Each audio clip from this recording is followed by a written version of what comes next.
Hello and welcome to Legally Speaking with me, Tarun Nangia. We are losing one of the lions of India's judiciary, said Chief Justice of India, Justice N.V. Ramanna. He said this last week while paying tributes to Justice Rohinton Nariman, who begins his third innings after his tenure as at the Supreme Court drew to a close recently.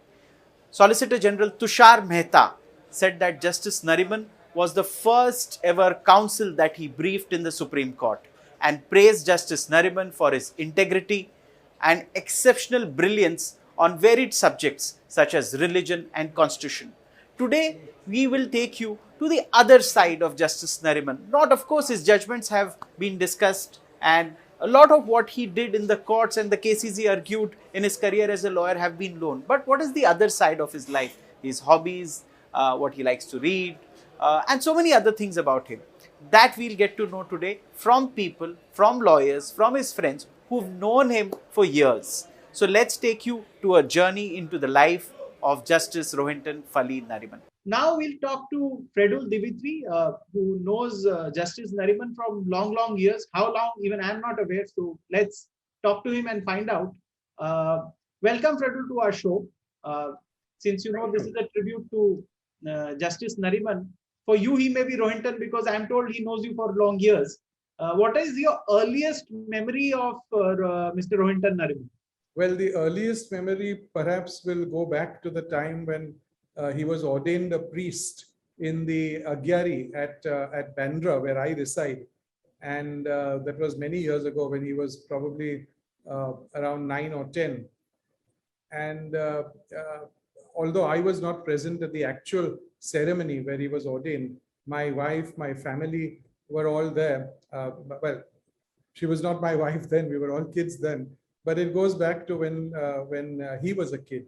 And to talk to you about Rohinton in a not in his capacity as a judge, but as a friend. I mean, I must tell you that we've traveled a lot together. And I recall an instance where we were approaching Binsar in Himachal, I think it is. And it was a rainy day. We were in his car, Rohinton was driving. And we noticed that a local bus had stopped on the road, and a couple got out with a kid. It was drizzling, and they obviously looked very lost because it was apparent that they had got off at a stop which was earlier than what they had anticipated or where they wanted to get off. There was no mode of transport in sight. So suddenly we heard this sort of stentorian voice telling us, now get out of the car. So Sanaya, we all got out in the rain. And then Rohinton offered that couple a lift to wherever they were going. And I thought that was a very good gesture on his part because he noticed that they were very lost. They had a little kid. It was raining. There was no other mode of transport. So I mean, it's an incident that has stayed in memory. And talking of memory, of course, you are aware that Rohinton has a phenomenal memory. There's a well-known incident where he and Sanaya were at Westminster Abbey in London. And, outside Westminster Abbey, there's a board which sets out the entire list of the names of all the monarchs of England from time immemorial. And Rohinton said, let me test my memory. So he turned his back to the board and said, I'm going to recite all the names in chronological order. Sanaya, you just check that I'm right. And after the third or fourth or fifth or whatever name, Sanaya said, sorry, you made a mistake. You omitted one name. So Rohinton looked very puzzled. He said, no, I'm sure I haven't made a mistake. I know I'm right because he turned around and he saw that they had included the name of Adele, who was an heir of William the Conqueror, as a monarch, when in fact she was not really a monarch. So he wrote to Westminster and he said that, look, I've seen this list and I believe you made a mistake in that. Now, Westminster, as you know, is the heart of British government. What do you think Westminster did? I mean, do you think that they responded and said, look, don't tell us our job. I mean, we know what we are doing. No, they wrote back to say, thank you very much, Mr. Nariman. You've corrected us. We made a mistake. And you've pointed out that mistake to us.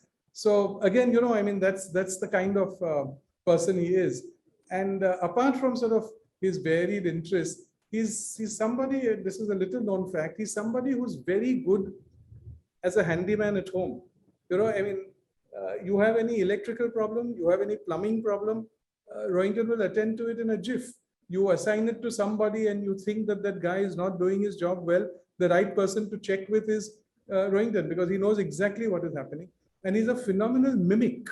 I mean, he can mimic Ormasji Sirvai, who had a unique voice. He can mimic Soli Sorabji or Justice Tulzapurkar or anybody. And I think that has something to do with the with his love for sound. Rohinton and sound somehow go together. I mean, everyone knows his love of music and particularly Western classical music. But a very little known aspect or facet is the fact that he knows the words of all the songs of the 70s and 80s, all the pop songs, you name it. The Remember them. Yeah, the Beatles, the Hermits, Elvis, the Carpenters. I mean, people like me who love pop music, after the time you sing the first two lines and then you start humming them. Rohinton will know all the words. I mean, he doesn't sing it except in the company of very close friends. But that's, I mean, I find that a very unique kind of thing, because he must have learned of it at that point in time, and that has stayed in his memory, which is a phenomenal memory. He, of course, has a phenomenal collection of books, a library in every home. And Every home? I beg your pardon? In every home, he has a library. In every home. And he has a collection of Western classical music that is probably... In fact, I recently read a book by Nassim Nicholas Taleb. He said a man is known by the size of his library.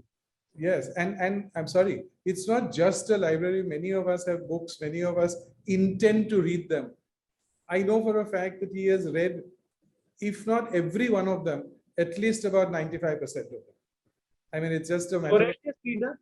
I beg your pardon? Voracious reader? Voracious. And unlike say people like me who have a sieve for a memory, I mean, Rohinton remembers everything that he reads. So it's phenomenal sort of being on a walk with him, and one learns so much. I mean, it's not that he's teaching you, but it's just a conversational thing which is fascinating to hear when you're on a walk. And he's of course a very devoted walker, because it's the one thing that he never tires of. I mean, it's the one thing that he never. It's like a meal. I mean, you don't walk. You have your meal every day. You have a walk every day. Of course, he would have loved to have become a conductor of Western classical of an orchestra, which was probably because he has so much of music in his head. But I mean, life has panned out in a way where India has benefited from the fact that he was such an outstanding counsel and then became. And indeed, so many people look up to him. So many people are inspired by him. So many people want to listen to what he speaks. His speeches are very famous. People go back to it again and again. And of course, you shared with us his memory. The kind of the anecdote about Westminster. Thank you so much for sharing all of this. Thank you. Thank you for having me. Now we'll talk to Mr. Karanjawala, who also knows Justice Nariman for a long time. We heard they know each other for decades. So why not ask him about the early days? I thought, Mr. Karanjawala, I would want to ask you about when did you first meet Rohinton Nariman? I mean, it's so many years, so must have been when he was very young as a kid or as a teenager. No, I first met him in college when he joined Shriram College in the year 1973. My friend Arun Jaitley introduced me to him. Arun had somewhere bumped into Rohinton earlier. Arun introduced me, and as fellow Parsis, we sort of met and clicked. So that's where I first met him. Okay. Achha, what was your first impression? I mean, there are memories about friends. Each person has some quality that you remember about him. It could be hobbies, it could be sports, movies. There are so many things about each person. What was it about him that you remember?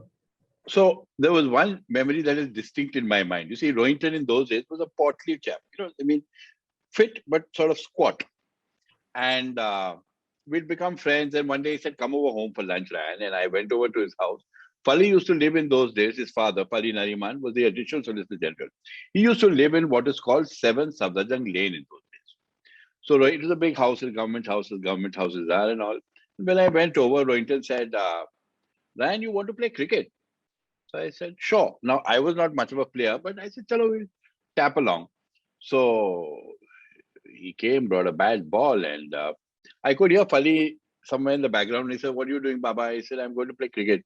Don't injure Ryan, huh, Baba. Fali had a nasal sort of tone. So, don't injure Ryan, huh, Baba. Don't injure Ryan. So I said to myself, what does he talk? He's injuring me. So Rohinton came to bowl. First ball went, soup.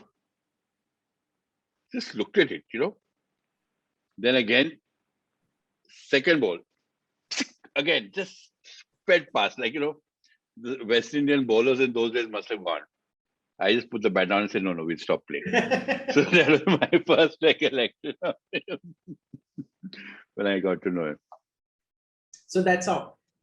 Going forward, any fond memory from those days that you would like to share, or any quality of him because he's many qualities, of course, we know some of those which are talked about, his memory being one of those, his public speaking ability in the sense that his ability to rattle off numbers and incidents from 1,000 years ago without faulting on the chronology or anything. I mean, he just rattles off facts and figures, which amazes the audience.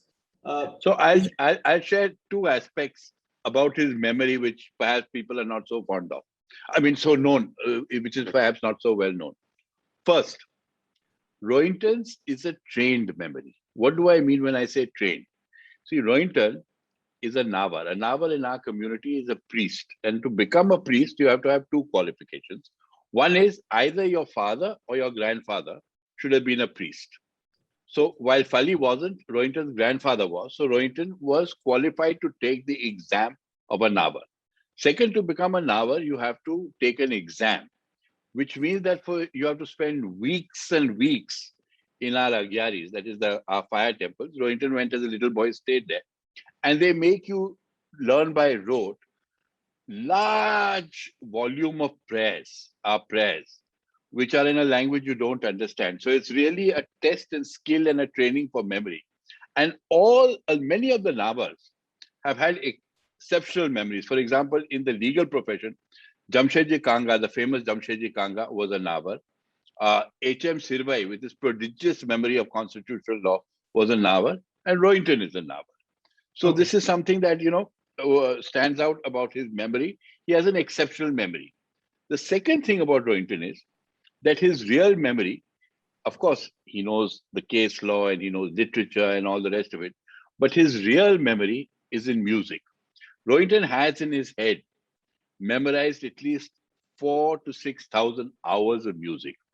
And he often says that, look, I mean, he can come in while a particular orchestra is playing a particular whatever and take on from wherever that was and finish the whole rest of it in his mind with going to the relevant instrument at the relevant time. And he's often said to me that my real calling in life was not law. I should have been a music conductor. I should have gone abroad, studied music, and today, yes, and today, I have no doubt that had he done so, he would have been touring Europe in some part of Europe or the other at this point of time, conducting a particular orchestra of a world famous renown. So that's what is different about what people perhaps don't know about his memory. Thanks for sharing these anecdotes with us. Provide a very different insight into what a young Rohinton Nariman and then Justice Nariman was. Thank you. So now we have Senior Advocate Darius Kamata joining us. But more than that, he is actually somebody who knows Justice Nariman since his earlier days, since when he was very young. Their association goes back decades. So I thought, why not ask him about him as a person? Mr. Kambata, what would you talk or what would you like to express about Rohinton Nariman as a person? How is he? Tarun, it's actually in a sense difficult to talk about Rohinton in a few minutes. He obviously he has an amazing makes an amazing impression upon anybody who comes into contact with him. And, as you said, I've known him. I can't remember when I first met him because our parents were dearest friends. My father was at the bar in those days, and even before he joined the bar, he and Fali uncle were great friends, and I think they were their dearest friends. So I've known him from my recallable childhood. So even as a child, he would impress. He would use words and language that other normal children wouldn't use. He was full of knowledge. He had a great thirst for knowledge. And I think it's that passion that ultimately made him into what now is popularly known as a polymath. So, someone who acquires knowledge in several fields. And it's mind-boggling as to the areas in which he is sought to and has acquired deep knowledge. Law, obviously, but not only law. It would do him an unfairness to think of him only as a great judge or a great lawyer, because he has knowledge in history, in literature, religion. He suddenly got almost a childlike passion for an electric toy train set. So you had this huge thing laid out in his house, and he used to, with great enthusiasm, work it and show it off to us. He collects coins. He even had a bit of an interest in palmistry once. So, amazing. But I think, for me at least, and maybe this is my personalized view, his real passion, if you had to name one, and it's difficult to name one, is music. And not much has been spoken about that in the recent days, because probably many people don't associate themselves with Western classical music. But his love for music has existed from his earliest days. One of my earliest memories of him, when I was really a kid, I must have been 7, 8 years old, and he's about 5 or so years older than I am. So as a boy of 12 or 13, maybe younger, I'm not sure, he used to come to my house and listen to music, because my father was passionately fond of Western classical music. And in those days, of course, even music was not easy to get. So I remember HMV India used to come out with one, and if you were lucky, 2 Western classical music records a year. And your only other source was music libraries, or if someone went abroad and brought back something. And over time, my father had built up a large collection. So Rohinton used to come over and listen to music. And I used to sit in on that. And you could see his passion even then. My father was very, very fond of him. To his last days, he was deeply fond of Rohinton. So even when he was very ill and basically bedridden, you'd mention the name Rohinton and his face would light up. They shared a bond in music, I think. So today, music, for example, Rohinton used to, and even now does, collect LPs, so which have gone out of fashion. Today, even CDs are out of fashion, but if someone had a huge LP collection, he'd go and he'd happily take it over, and he's got piles of these LPs at home, and he listens to them. It's not that they're just sitting there as collector's items. His knowledge of music is a very deep knowledge. And he once mentioned to me that his actual dream in life was to have been a conductor, much more than being a lawyer or a judge. So whatever he does with a passion. Even when he was a child, he was a natural leader. He was like a ringleader, and we would all follow him and things like that. And I've had contact with him in at different phases of his life, and not continuous contacts. Particularly after he moved to Delhi, my contact has been sporadic, but it has been regular. So in the 70s, there was a lot of contact because of music and because of going on holidays to either Khandala or to Mahabaleshwar. He loves Mahabaleshwar, as you may know, with a passion. And he told me another thing once, and I think that is so interesting. He once told me that he loves to speak to older people and to really engage with them on a one-to-one and talk to them about the old days. And I could see it in action. And a list of people I could name who much older than him, father's age or even above his father's age, who he struck up a very deep and warm relationship with. He had a tremendous relationship, I believe, with his grandfather, his maternal grandfather. And so he is unique in that sense. He's constantly wants to acquire knowledge about the past, knowledge about the present. And that is really what I think, puts him apart. Because he's acquired this knowledge, he's also a great teacher. And, again, he goes right back to the past.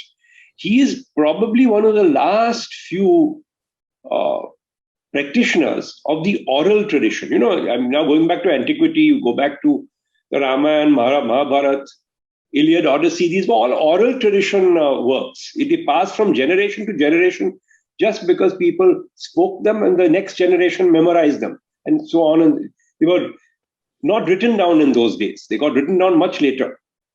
He's actually a practitioner of that. So if you walk with him, say in Mahabaleshwar, which we do annually, and you're just in the middle of nowhere and you're talking about all sorts of things.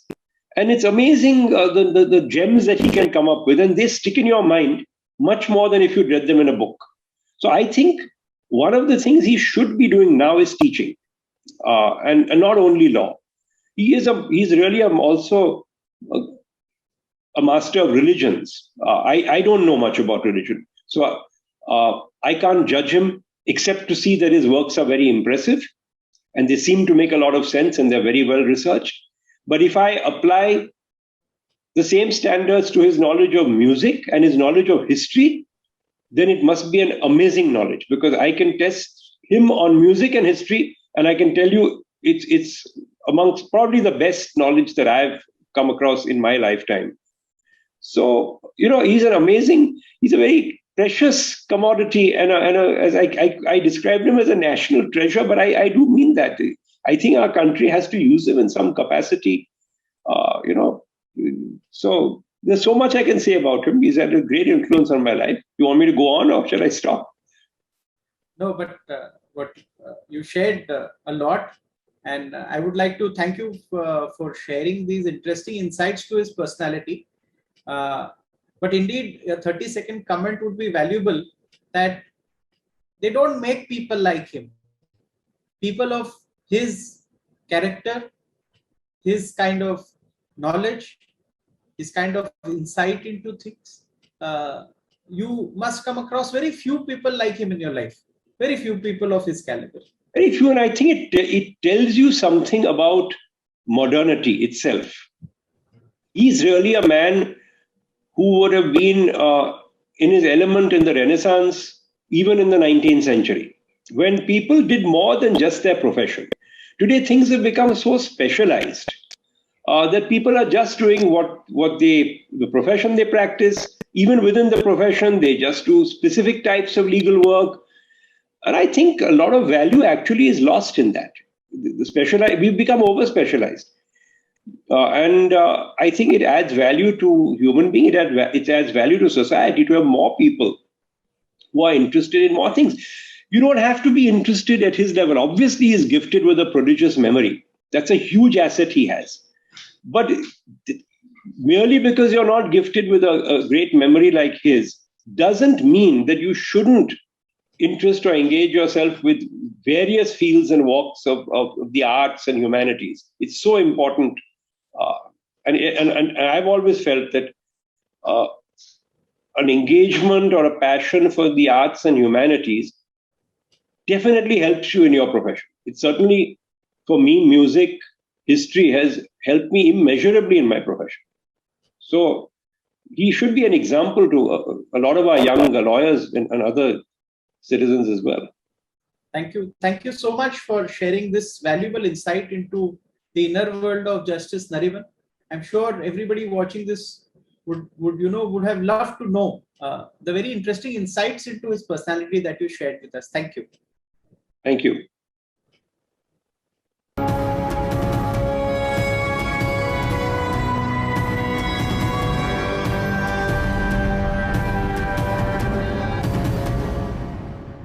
For more such videos, subscribe to the NewsX YouTube channel, hit the bell icon.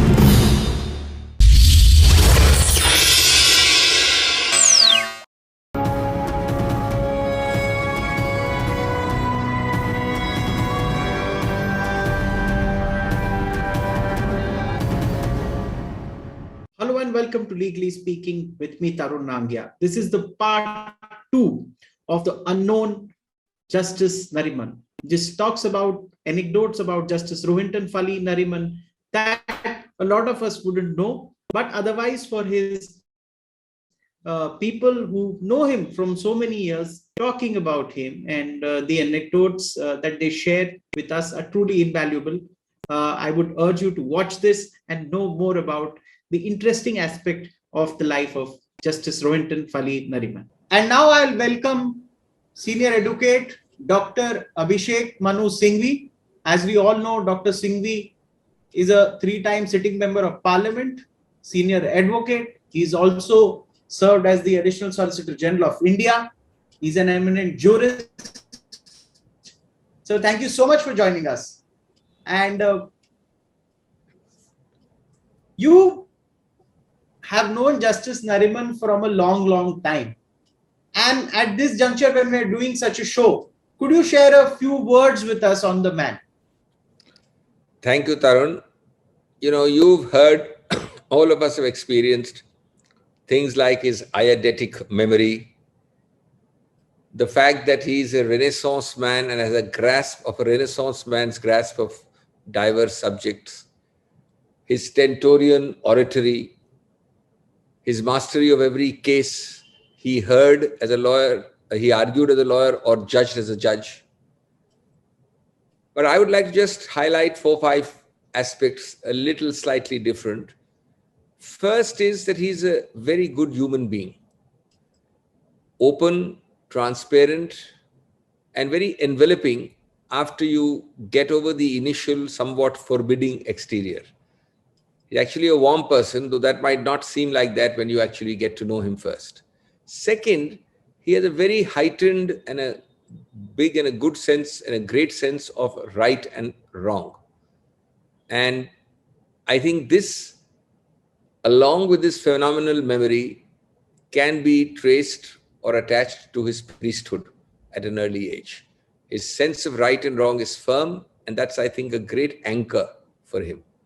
Third, I have known him in the bar. We've opposed each other hundreds of times. We've been on the same side many times. And of course, then when he went to the bench as a lawyer, his evolution from a lawyer to a judge has had one very remarkable, virtue, which he has, I think, worked on consciously. He has become much more patient. He has, to put it bluntly, suffered incompetence and sloth more patiently from the bench than he would at the bar. And I think that shows the evolution for a person who consciously wants to become a better judge, because the qualities for the two sides of the bar are not necessarily the same. Fourth is his continuing penchant for calling a spade a spade. Maybe he did it a little more bluntly at the bar. He does it more softly and more rounded in the bench, but it remains the same, and that's refreshing. Fifthly, I think this habit of walking the talk. You know, his last mile connectivity is very big, and I want to make the point because there are a lot of judgments which are sermons where the operation is successful, the patient dies. Rohinton Nariman, in almost every case where he has come to a conclusion, translates that judicial rhetoric or judicial principle into a last mile actual relief, because there's no point giving these principles without translating it into actual operative results. Tarun, number 6, I would put, it is a man clearly of convictions, of discipline. If he tells you, as he has told, as you know, a lot of us, no arbitration, it means no arbitration, no ifs and buts. If he says he wants to do more charity, well, you can take it from me that that's going to happen. If he says that he wants to give back to society, maybe more teaching, more writing, that's going to happen. And frankly, if he wants to do nothing, there is a Bertrand Russell's famous article, The Art of Idleness. Well, you can take it that he will actually devote himself to reading and nothingness. So I'm quite happy that he has made this non-arbitration principle, because in this third phase of his life, from being a lawyer to a judge and now into post-judging, I think the significant contributions to society which he can make will be enhanced by not taking up arbitrations. And the loss of arbitration, lastly, Tarun, will mean the gain of jurisprudence. I've just finished reading 100 pages of his masterpiece on dissents in the court of last resort. And it's, worth a read, and I'm still going through it. This loss of arbitration and loss of justship will be the gain of music. I've told him that I look forward to an analysis of the great composers from him, not the 3 he has spoken about already on YouTube, but even 5 or 7 in the book form. The loss of law, at least in the form of arbitration and judging, will be definitely a gain of comparative religion. Gathas is only one book which we have all received, but there'll be many more, I'm sure. There will be, I think, a gain of an outstanding original lecture circuit speaker, not the repetitive monologues which sometimes pass off as lectures, but somebody contributing original thought. There will be likely a gain of ancient history, because he dives deep into Roman, into Persian, into ancient history. And I think these are all cherished values. So you really, ensure that starts operating and working what we have defined as vanaprastha. When you are in full control of your senses, you do things which you like, and in that process you contribute to society, the stage before vanvas. Or sannyas, not vanvas. Thank you so much, Dr. Sumi, for sharing. Thank you so much for sharing these very beautifully explained, in a sense, personality traits of Justice Nariman, and also a peek into what will we gain when he actually gives up, arbitration or other things related to law, as you have explained us. Thank you so very much. Thank you.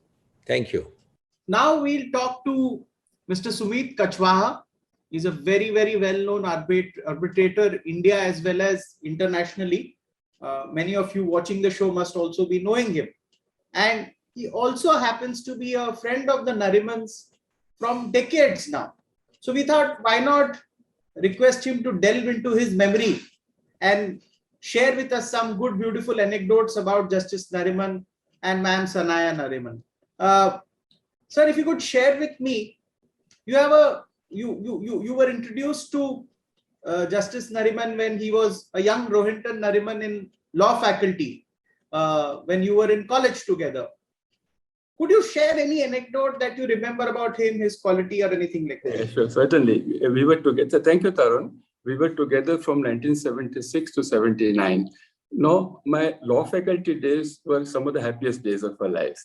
It was full of fun, laughter, and learning. People used to say you are the first serious batch we have come across, because so many serious law students, at least our lecturers, thought it was something unusual. And a lot of wit, banter, and surrounded around law also. And at the center of all this was Rohinton. He was the life of the party. So many anecdotes, but let me just focus on one. You would have heard so many great qualities about our dear friend Rohinton, but one about his generosity to illustrate. During law faculty examination, he was the only one who could manage to get a car to the faculty, his father's car, no doubt, a black ambassador.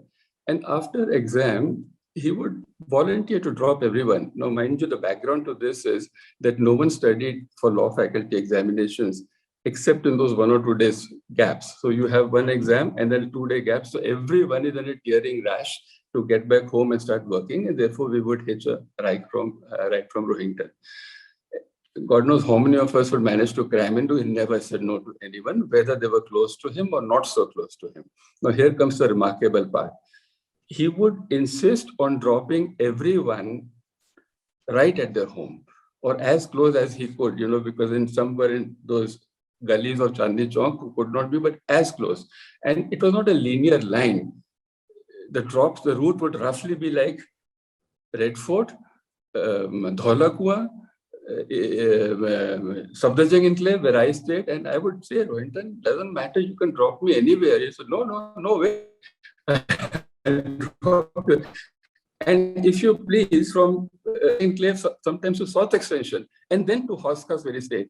So, a lot of people give of their time, or give of the money, but to give of your time at a crucial time like this, I mean, that's something which I'll never forget. And every time I'd say, Rohinton, please drop us. And he would insist, and some of them were not even his close friends. They would just sort of get in. So this is something I always remember. That is indeed a great insight into the personality that Justice Rohinton Nariman was as a student. Now, if I may ask you, you've also known Ma'am Sanaya Nariman for long years now. Any anecdote that you remember about her?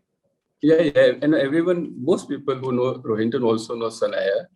She's if I may use the expression, a person of sunny disposition, always cheerful, always happy. Now, we have a family trust, where we have projects in 2 slums from 1990. And Sanaya, because of her friendship, she was introduced as a trustee. A lot of people do get into as trustees and all that.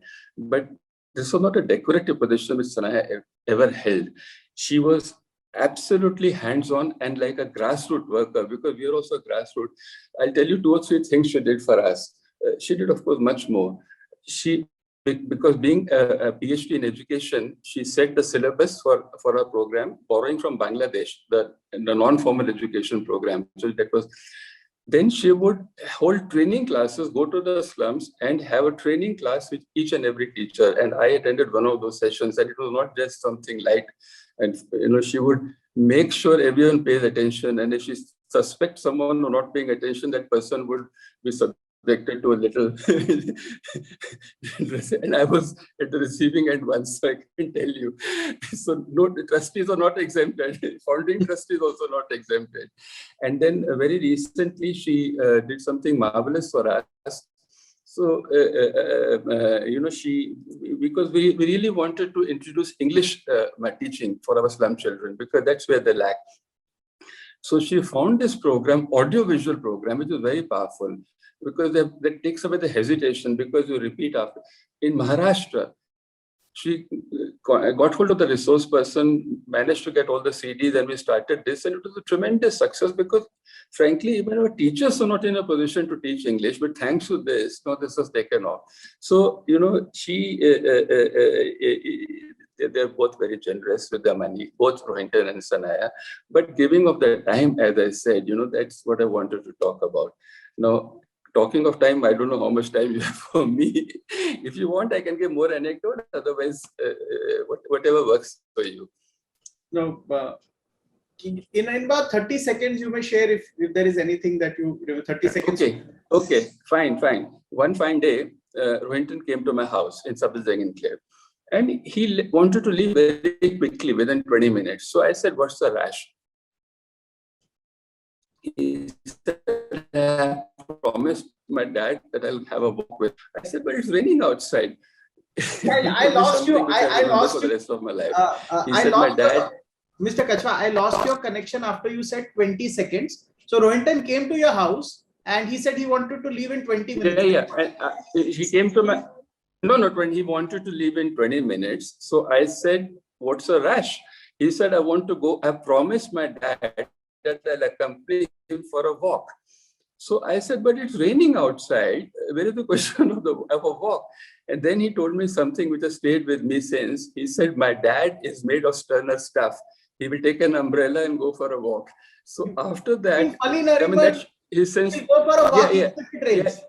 yeah. He said, he'll take an umbrella and go. Now, that told me something about the importance of discipline, and it told me, of course, about senior Mr. Nariman and Rohinton also, that he had promised his father, so he had to go. But then after that, whenever it's raining, and if I don't let that come in my way, and I remember that, so that's something that stayed with me.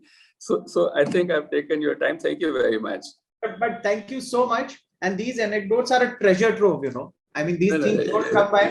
And I will thank you so much for sharing them with us. You're very kind, Tarun. Thank you very much. Thank you.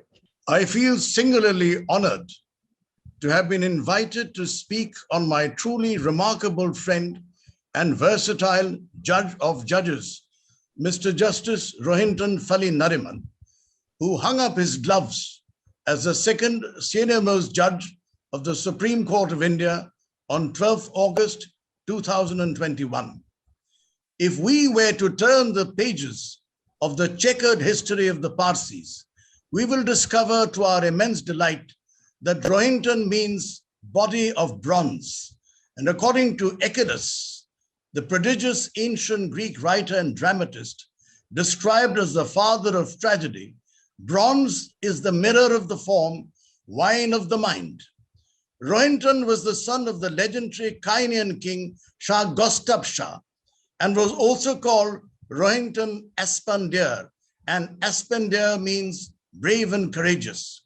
He valiantly fought many religious wars and strove to enhance the propagation of the Parsi faith by building several fire temples in various parts of the ancient world, including the region in Iran known as the cradle of civilization. I have had the good fortune of having intimately known Rohinton, whom I affectionately refer to as Baron Rotofen, after the much decorated German ace of the First World War, Baron von Richthofen, or the Red Baron of the formidable Flying Circus, for over 48 years, virtually since the time I came in close and inescapable touch with his most illustrious father, Uncle Fale, and his most gracious mother, Aunt Babsy, over delightfully home-cooked meals, or otherwise in the snappy company of a fearsome dog called Bobo, against the breezy background of antique dinner plates and amusing lithographs of Parsis in diverse poses hanging from the walls of their enchanting home. If I were to share my myriad reminiscences and the unforgettable memories and incidents connected with him in my mind, I can keep on speaking, and yet I will fall short. Right from the very moment I came in contact with Rohinton, I conceived a deep and abiding admiration for his razor-sharp intellect, his indefatigable love for classical music, his photogenic memory, his incredible grasp of world history, and in particular, the history of the two world wars, his encyclopedic knowledge of diverse religions, his invincible, ebullient spirit, his wacky sense of humor, his tireless zest for work, his relentless striving for perfection, his innate simplicity, and his disarming personal charm. Rohinton is an exceptional man with a brilliant and wonderfully incisive mind. He is the perfect combination of intellect, integrity, spirituality, humanity, and humility. He is a veritable rock of principle, not starry-eyed about the law, but conscious that it reflects deep values that we abandon so recklessly at our own peril. Rohinton is a very private person who shuns publicity and the glare of the media. The only thing he talks about in public animatedly is his fantastic Western classical music library, his awesome audiovisual systems, and his private music room, which he proudly calls his Schauspielhaus. That simply defies description. He has been a lifelong devotee of Ludwig van Beethoven, who had once remarked, "Music is a higher revelation than all wisdom and philosophy. Music is the electrical soil in which the spirit lives, thinks, and invents." He once commended to me the timeless words of the French romantic poet, novelist, playwright, and dramatist, Victor Hugo. In Beethoven's music, the dreamer will recognize his dreams, the sailor his storms, and the wolf his forests. Significantly, Rohinton delivered an impassioned illustrated talk on the composer and his music at the India International Center way back in 2007, which received wide coverage in the press and media. In fact, whenever he recalls his 20 and odd trips to the 1900 built Symphony Hall at 301 Massachusetts Avenue in Boston, as a young Harvard student, his eyes invariably light up when he fondly alludes to Beethoven's name inscribed on a golden heart at the top center of the concert stage, the only composer's name that appears in the hall, since the original directors could agree on no other name as the greatest ever composer. Whilst on the subject of Western classical music, I distinctly remember two historic concerts I attended with Rohinton and his parents in formal evening attire. The concert of the Berlin Radio Symphony Orchestra under the famed Jewish-American conductor Lorin Matzel at the Majestic Convention Hall in the iconic Ashok Hotel in 1974, and the concert of the Bamberg Symphony Orchestra under the spellbinding German conductor Horst Stein at the imposing City Ford Auditorium in 1986. Very much like my old departed friend and well-wisher Lord Alfred Denning, who lived a full and meaningful life of more than a century, Rohinton combines a love of liberty with a passion for justice. His Navratna judge heroes and role models from his heady Harvard days are John Marshall, Charles Evans Hughes, Earl Warren, Louis Brandeis, William Brennan, Oliver Wendell Holmes, John Marshall Harlan, Hugo Black, and Joseph Story, from whom he has drawn indefinable inspiration. And it is the indefinable things that are the most important and precious in Rohinton's life and career as a lawyer and judge. And Rohinton has undoubtedly been inspired by the immortal words of Sir Winston Churchill. The only guide to a man is his conscience. The only shield to his memory is the rectitude and sincerity of his actions. His contribution to the development of law in all its diversity has been phenomenal. Rohinton is a master in the use of words, insisting always upon precision of language, and particularly so in the art of judgment writing. His masterly judgments in simple but penetrating prose are models of lucidity, clarity, erudition, eloquence, and poetic elegance. In a tenure that lasted nearly 7 years, or 2,594 days to be precise, as per the data available on the Supreme Court website, Rohinton passed a whopping number of 774 judgments, out of which he authored 270. Rohinton has unfailingly provided inspiration and has set a standard of the highest excellence for all of us in the legal profession. As a judge, he was the true path marker, a justice who broke barriers and served as an inspiration and ideal for so many. Rohinton has been doggedly committed to the rule of law, applied fairly and temperately to ensure equal justice for the weak as well as the mighty. At the same time, he has also been a model of how a judge should behave, always courteous, understanding, and expressing counsel's arguments better than they could do themselves.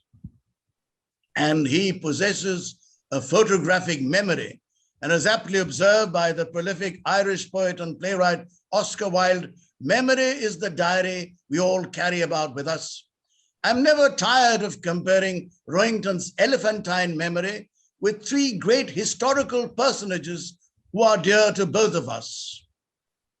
Arturo Toscanini, the mesmeric Italian conductor who had memorized over 200 symphonies and up to 100 operas, and who could memorize poems after a single reading and pick out on the piano the songs and arias he had heard people singing. Leonardo da Vinci, the redoubtable Italian polymath of the High Renaissance, who vividly remembered a kite flying down through his cradle, opening his mouth with its tail and striking his lips. And Swami Vivekananda, who could memorize an entire book just by going through it for a single time. At the tender age of 12 years, Rohinton was sent to a Parsi school where he lived in isolation for 28 long days. He prayed 5 times a day and memorized 72 chapters of the Zendavesta, a holy book of the Parsis, and recited it in the primitive Avestan language in the presence of his family members for 3 hours at a stretch before he was formally ordained as a true blue priest. This enabled him to gain instant access to the sanctum sanctorum of the 190-year-old Atash Behram, a victorious fire temple in Mumbai. On 20th November 2016, I had the privilege of attending the inauguration of Rohinton's magnum opus, The Inner Fire, Faith, Choice and Modern Day Living in Zoroastrianism, published by Hay House by my honorific friend Chief Justice Tirath Singh Thakur at an August event at the India International Center. The book is an insightful analysis of the 238 verses of the Gathas, the sacred text of the Zoroastrian faith. Significantly, Rohinton had earlier studied the Bhagavad Gita and once revealed, in the Gita, I found a direct philosophy dealing with duty, action and detachment, including renunciation of the fruits of action. As a result, I devoured the book quite easily and was able to appreciate it. Penguin Random House, which released his new book, Discordant Notes, The Voice of Dissent in the Last Court of Resort, in 2 volumes on 14th August 2021, glorifies the author as an institution in himself. Rohinton has always considered me as his own brother, bonded and bound together in the relentless pursuit of law, history, philosophy, literature, and music, and has more often than not effusively praised my passionate mimicry of Jawaharlal Nehru's speeches, my effortless command over written and spoken English, and my easy familiarity with the nuances of Western classical music.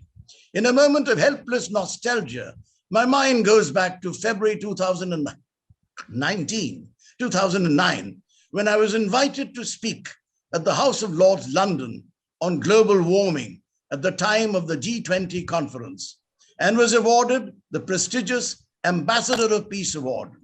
Rohinton thereafter reveled in calling me Lord Bose, and the Lord epithet has caught on with members of the bar and bench in the Supreme Court over the years.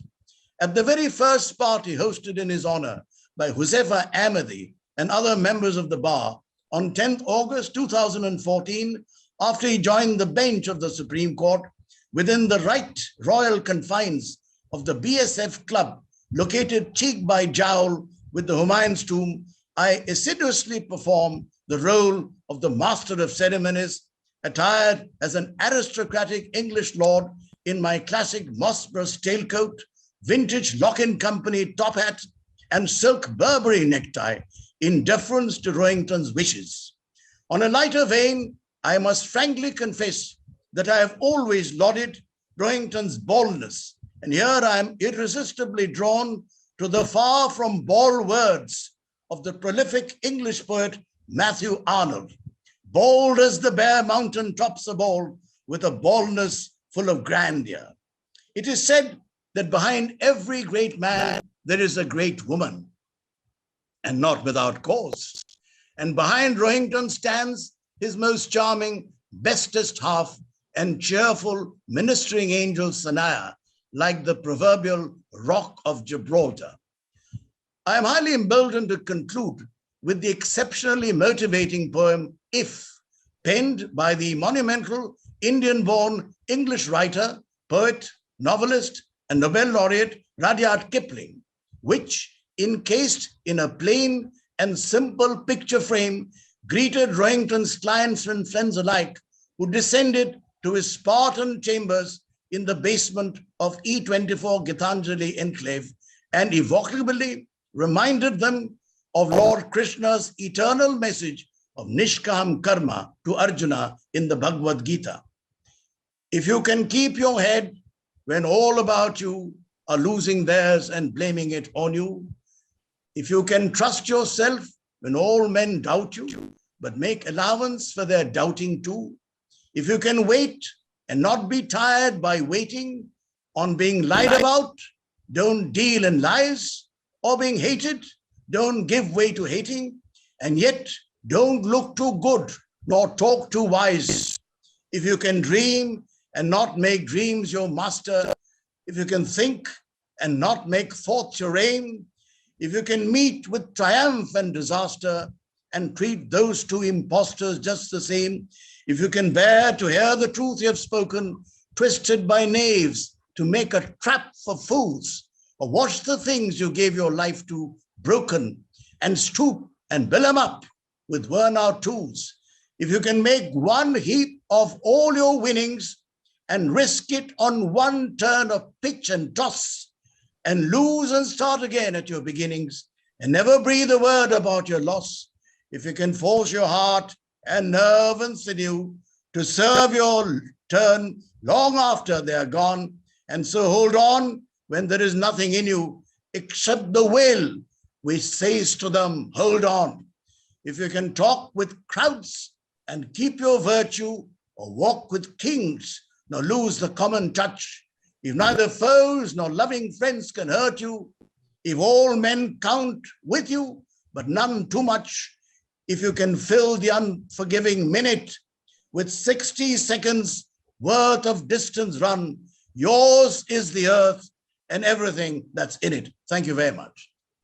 Thank you so much, Mr. Anup Bose, alias Lord Bose, if I may say. I can't hear you now. So, thank you. Thank you so much. I've given it a lot of thought. I've remembered so many things, and I put it across the way you would have wanted it, you see. Beautifully. It's come out beautifully well. Thank you. You sent me the recording when it is complete I and will. share it with you're based in Bombay or Delhi? No, I'm based in Delhi. Okay, good. We must meet one of these days over a cup of tea. Are you in Delhi or in Calcutta? No, I am now back. You see, I alternate between Delhi and Calcutta. I was there for some time because of this second wave, you see. But I practice in the Supreme Court and in Delhi, so I'm very much here. Looking forward to meet you when you're in Delhi. I don't think the lighting was so good, but anyway, but I hope you got all your points. Yeah. And I've told a lot of things about him that people are not aware of. Yes, yes, indeed.